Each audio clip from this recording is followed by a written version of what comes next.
All right.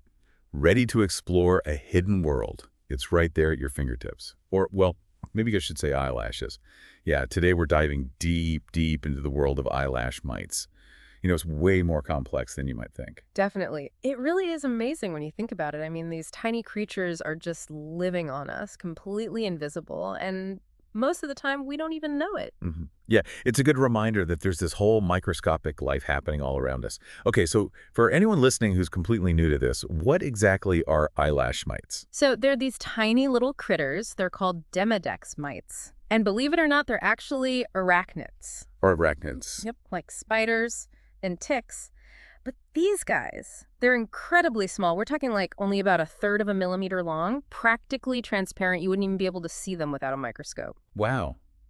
So like invisible roommates we never knew we had. Exactly. And get this, we're not just talking about one or two. Like the average person, they can have hundreds, even thousands of these mites, and they're just living on their eyelids. Eyebrows too? Thousands. Okay, that is a lot of roommates. What are they even doing there? Just like hanging out? Well, they've got to find food and shelter, right? These mites, they really love the oils, the sebum that our skin just naturally produces, especially around like the hair follicles. So basically they're having a microscopic buffet on our faces. Yeah, in a way. But here's where it gets interesting. There are actually two main types of Demodex mites. And they both call our faces home, Demodex folliculorum and Demodex brevis. Okay, now I'm intrigued. What's the difference between those two types? Well, Demodex folliculorum, their name's kind of a giveaway. They like to hang out in the hair follicles, especially around the eyelashes. And the eyebrows, too.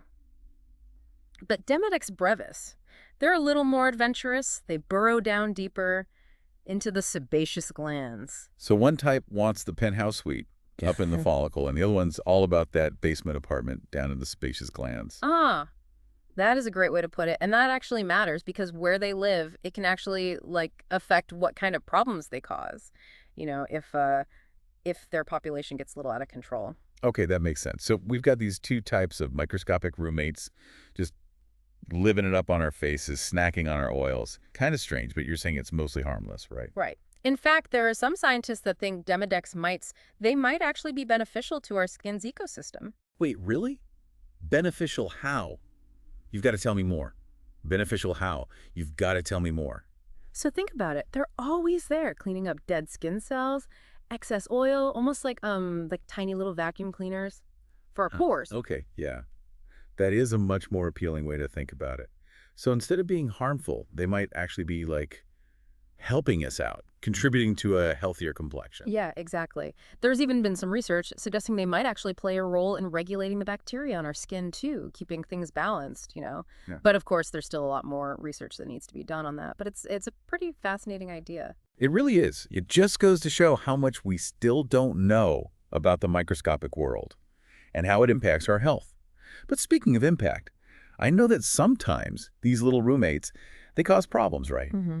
So when do things go from beneficial to bothersome? Right. Yeah. It's like any population. When the number of mites gets out of control, that's when it can start to disrupt the balance. Too many Demodex mites, they start irritating the skin, and that's when they can cause a bunch of different issues. A classic case of too much of a good thing. Exactly. Exactly. And the symptoms, they can vary, from person to person, but some common signs that you might have an overgrowth of Demodex mites would be itching, maybe some redness around the eyes, maybe it feels like there's something stuck in your eye, or even just crusty eyelashes in the morning. Wait, hold on. Some of those sound pretty familiar. I bet there are a lot of people listening right now who are thinking, hold on a minute. That happens to me sometimes. It's definitely possible. In fact, Demodex mites are thought to be linked to a few different skin conditions, and these conditions are very common. Like what? What kind of skin conditions? Well, there's a growing amount of evidence suggesting that an overabundance of Demodex mites, it might actually contribute to things like blepharitis, rosacea, even some types of dermatitis, especially around the eyes. Blepharitis, that one sounds a little intimidating. What is that exactly? Blepharitis is basically inflammation of the eyelids. It can be caused by a bunch of different things, bacteria, but also, as we're learning, those tiny Demodex mites, when they overpopulate, they can irritate the eyelids, and that contributes to the inflammation. So it's not just them, snacking on our skin. They can actually cause some real discomfort and even be a part of these more serious conditions. Exactly, and that is why it is so important to be aware of them and to understand, how to keep their populations under control. Okay, so let's shift gears then a little bit and talk about what we can actually do to manage these microscopic roommates. What are some practical tips, things our listeners can use to maintain a healthy balance and avoid any unwanted mite mayhem? Well, the good news is keeping Demodex mites in check. A lot of it just comes down to simple hygiene. Music to my ears. Mhm. I love me some easy wins. So what should we be doing? Well, first and foremost, you want to make sure that you're cleaning your eyelids regularly. Okay, that makes sense. But how do you actually, clean your eyelids properly? Asking for a friend. Right. You want to be gentle, no harsh scrubbing or anything like that. A really simple approach is to use a warm compress, like just a washcloth dipped in warm water. It'll help to soften any debris or crustiness. And then you can use a gentle cleanser. Just make sure it's one that's formulated for the eyes. Got it. So ditch the harsh soaps Yeah. and go for something a little more, designed for that delicate eye area. Okay, what about makeup? That's got to be a factor. Oh, absolutely. You really want to make sure that you are removing your makeup thoroughly every single night. Mascara especially. It can trap those oils that Demodex mites, they love that stuff. You're basically like rolling out the red carpet for them. Yikes. Yeah. Yeah, nobody wants a mite party happening on their face overnight. So gentle cleansing, diligent makeup removal, anything else we can add to the routine? So our research mentioned tea tree oil, and it turns out that can actually be really helpful. Tea tree oil. Interesting. Yeah, I've heard of it being used for like acne and things like that. Yeah. I never knew it could help with eyelash mites too. What's the connection there? Yeah, so tea tree oil, it has natural antimicrobial properties, meaning it can help keep those mite populations in check. You can actually find eyelid cleansers that already have tea tree oil formulated in them. Or what you can do is just dilute a little bit of tea tree oil with a carrier oil, like coconut oil, for example. And then you just gently apply it to your eyelids. Just remember, little goes a long way. And always, always do a patch test first, Yeah. just to make sure you don't have any sensitivities. Great advice. So tea tree oil, it's like a great natural addition to our mite management toolkit. Okay, so we've got cleansing, makeup removal, tea tree oil. Any other easy habits that we can adopt to keep those little guys in line?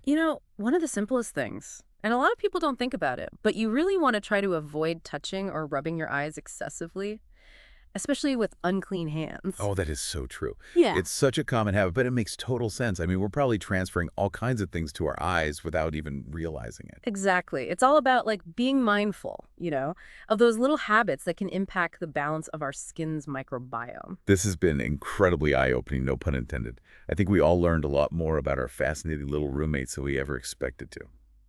So, if we had to distill this entire deep dive into one key takeaway, what would it be?